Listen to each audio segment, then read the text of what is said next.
अस्सलाम वालेकुम everyone, welcome to my channel Faiza Wasim.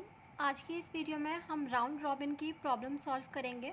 यहाँ पर आपने सबसे पहले राउंड रॉबिन में आपको कुछ डेटा प्रोवाइड किया गया है, आप देख सकते हैं 5 प्रोसेसेस हैं यहाँ पर हमारे पास ABCDE। इनके अराइवल टाइम की वैल्यूज़ प्रोवाइड की गई हैं, रन टाइम की वैल्यूज़ प्रोवाइड की गई हैं और यहाँ पर एक एक्स्ट्रा चीज़ आपके सामने आई है क्वांटम की। अगर हम लोग लास्ट वीडियोस की बात करें जो कि हमने डिस्कस की थी, हमने लास्ट वीडियो में SJF प्रॉब्लम को डिस्कस किया था और उससे पहले हमने फर्स्ट कम फर्स्ट सर्व की प्रॉब्लम को सॉल्व किया था। अगर आपने वीडियोस वॉच नहीं की तो आप हमारे वीडियो सेक्शन में जाकर या फिर ऑपरेटिंग सिस्टम की सीरीज़ के अंदर जाकर भी वॉच कर सकते हैं। यहाँ पर आपके पास क्वांटम का कोई कॉन्सेप्ट नहीं था, लेकिन राउंड रॉबिन में आपको क्वांटम की वैल्यू प्रोवाइड की गई है 4। अब इसके हिसाब से सबसे पहले तो आपने गेन चार्ट बनाना है, देन आप यहाँ पर वेटिंग टाइम कैलकुलेट करेंगे और टर्न अराउंड टाइम कैलकुलेट करेंगे। ठीक है, वेटिंग टाइम का एवरेज भी कैलकुलेट करना है, टर्न अराउंड टाइम का एवरेज भी कैलकुलेट करना है। पूरी प्रॉब्लम कैसे सॉल्व होगी चलिए डिस्कस करते हैं। स्टार्ट करते हैं गेन चार्ट से। देखो यहाँ पर कुछ चीज़ें समझने की ज़रूरत है और वो ये कि देखो यहाँ पर सबसे पहले आपको प्रोसेस ए उठाएंगे आप, then B, then C and so on. सबसे पहले अगर हम प्रोसेस ए की बात करें तो उसका अराइवल टाइम 0 है, लेकिन उसका रन टाइम कितना है 10। अब देखो रन टाइम के ऊपर फोकस करो, 10, 12, 8, 6 और 1। अब रन टाइम मतलब कि इतनी देर तक आपका प्रोसेस जो है वो रन हो रहा है, ये चीज़ आपको समझ में आई। अब यहाँ पर आप एकदम से गेन चार्ट के अंदर क्या करेंगे, रन टाइम का पूरा टाइम उसको एलोकेट नहीं कर देंगे बल्कि क्वांटम वाइज करेंगे। कैसे, देखो सबसे पहले आपने ए उठाया है, ठीक है, ए को उठाया और उसको आपने रन किया है 0 से 4 तक। क्यों? क्योंकि क्वांटम की वैल्यू स्टार्टिंग में ही सॉरी क्योंकि क्वांटम की वैल्यू स्टार्टिंग में ही आपको 4 प्रोवाइड की गई है, तो आप हर प्रोसेस को 4 क्वांटम के थ्रू रन करवाएंगे। सबसे पहले आपने ए को रन करवाया है 0 से 4 तक, फिर बी को रन करवाएंगे 4 से 8 तक। तो इसमें से 10 में से समझ लें 4, आप ये कह सकते हैं कि माइनस कर दें 4, तो इज़ इक्वल्स टू कितना बचा 6। मतलब कि अभी इसका 6 रन टाइम मौजूद है। इसी तरह से आपने सी को 4 टाइम्स रन करवाया, डी को 4, यानी कि 8 से 12 तक सी रन हुआ, 12 से 16 तक डी रन हुआ। ये सब 4 इनके नंबरिंग आ रही है, आप देख सकते हैं। लेकिन ई को हमने 4 नंबरिंग नहीं दी, सिर्फ और सिर्फ 16 से 17 तक रन करवाया। क्यों? क्योंकि इसका रन टाइम ही 1 था। अगर इसका रन टाइम फॉर एग्ज़ाम्पल 5 होता तो आप जो है वो इसको यहाँ पर 16 से लेकर 20 तक रन करवाते, लेकिन इसका रन टाइम ही 1 दिया गया है, इसलिए आपने इसको 1 तक रन करवाया है, 16 से 17 तक।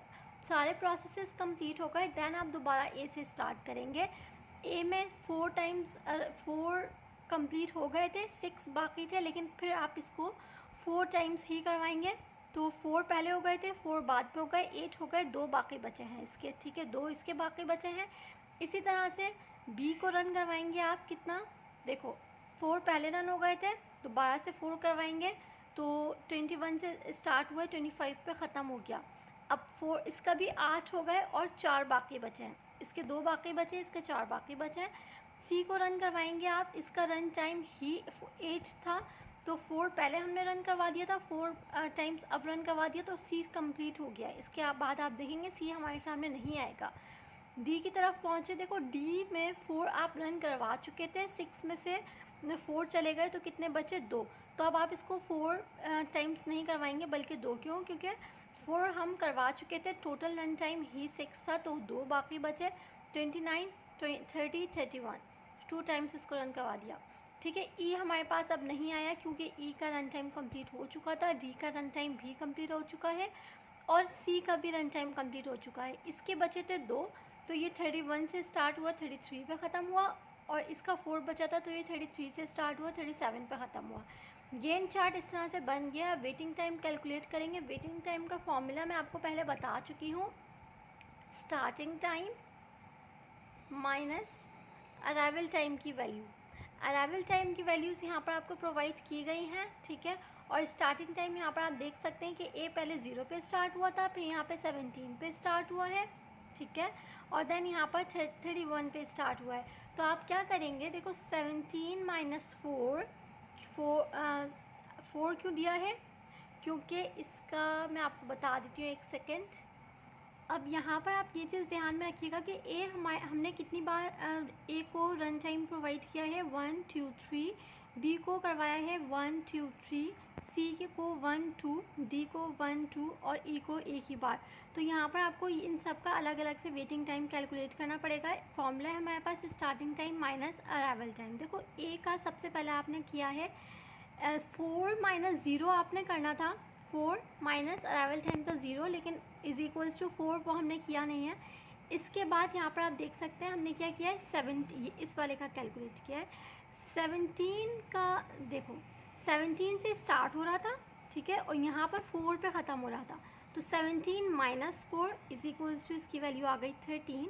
फिर यहाँ पर आप देखिए 31 पे ये स्टार्ट हो रहा था, 21 पे ख़त्म हो रहा था। 31 माइनस 21 इज इक्वल्स टू 10। और यहाँ पर आप देख सकते हैं हमने क्या किया है, 13 प्लस 10, यानी कि इन दोनों के आंसर्स को प्लस किया है। तो ये हमारे पास टोटल वेटिंग टाइम आ गया 23। फिर हम बी की तरफ आते हैं। बी में देखो क्या है हमारे पास, 4 माइनस 2, क्यों, क्योंकि ये 4 पे स्टार्ट हो रहा था और 2 इसका अराइवल टाइम था। तो 4 minus 2 is equals to 2। Then आपने दूसरे वाले का उठाया है, 21 पे स्टार्ट हो रहा था, ठीक है, 21 माइनस 8 पे ये यहाँ पर ख़त्म हुआ था, इज इक्वल्स टू इसकी वैल्यू आ गई 13।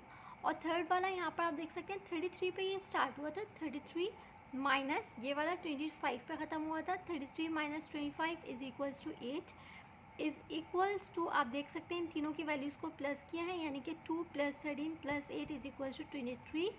सी को कैलकुलेट किया है कैसे, देखो सी को कैलकुलेट किया 8 माइनस 3, कैसे 8 पे ये यहाँ पर स्टार्टिंग हुआ था और माइनस इसका अराइवल टाइम था 3 इज़ इक्वल्स टू 5। फिर इस वाले को उठाया 25 माइनस 12 इज़ इक्वल्स टू 13, ठीक है, इन दोनों को प्लस कर लेंगे आप ताकि हमें सी का वेटिंग टाइम मिल सके। डी को उठाएंगे, डी को क्या किया है यहाँ पर आप देख सकते हैं 12 पे स्टार्ट हुआ था, 12 माइनस 7 इज़ इक्वल्स टू 5। फिर यहाँ से आप लेंगे 25, सॉरी यहाँ से आप उठाएंगे डी को, हम डी का देख रहे हैं ना, तो डी 12 माइनस 7 हो गया, ठीक है। उसके बाद यहाँ पर 25 क्यों रखा है, 25 माइनस, आई थिंक ये गलत हो गया है, यहाँ पर आपके पास आना चाहिए था 29 माइनस 16, ठीक है, 29 माइनस 16, उसका जो आंसर आएगा वो आप यहाँ पर रखेंगे। उसके बाद यहाँ पर आप ई का रख रहे हैं, ई का कैसे रखा है, 16 से स्टार्ट हुआ था माइनस 10 इज इक्वल्स टू 6। ये सी का और ये डी का आपको वेटिंग टाइम मिल गया। एवरेज कैसे कैलकुलेट करेंगे, A B C D E सबके वेटिंग टाइम को प्लस करके डिवाइड कर देंगे टोटल नंबर ऑफ़ प्रोसेसेस जो कि 5 है, ये मिल गया आपको एवरेज। इसके बाद आप टर्न अराउंड टाइम कैलकुलेट करेंगे। टर्न अराउंड टाइम का फॉर्मूला है आपके पास, वेटिंग टाइम को आप प्लस कर देते हैं रन टाइम के साथ, ठीक है। सबका वेटिंग टाइम आपको मिल चुका है और रन टाइम यहाँ पर आपको वैल्यूज़ प्रोवाइड की गई हैं। इन सब को इस फॉर्मूले में पुट करके आपने वैल्यूज़ कैलकुलेट किया और फाइनली इसका एवरेज निकाल लिया, सबके आंसर्स को प्लस करके डिवाइडेड बाय 5 क्यों, क्योंकि टोटल नंबर ऑफ़ प्रोसेसेस हमारे पास 5 है। उम्मीद करती हूँ राउंड रॉबिन की प्रॉब्लम आपको समझ में आ गई होगी। हम मिलेंगे नेक्स्ट वीडियो में नेक्स्ट प्रॉब्लम के साथ। अपना ख्याल रखिएगा। अल्लाह हाफ़िज़।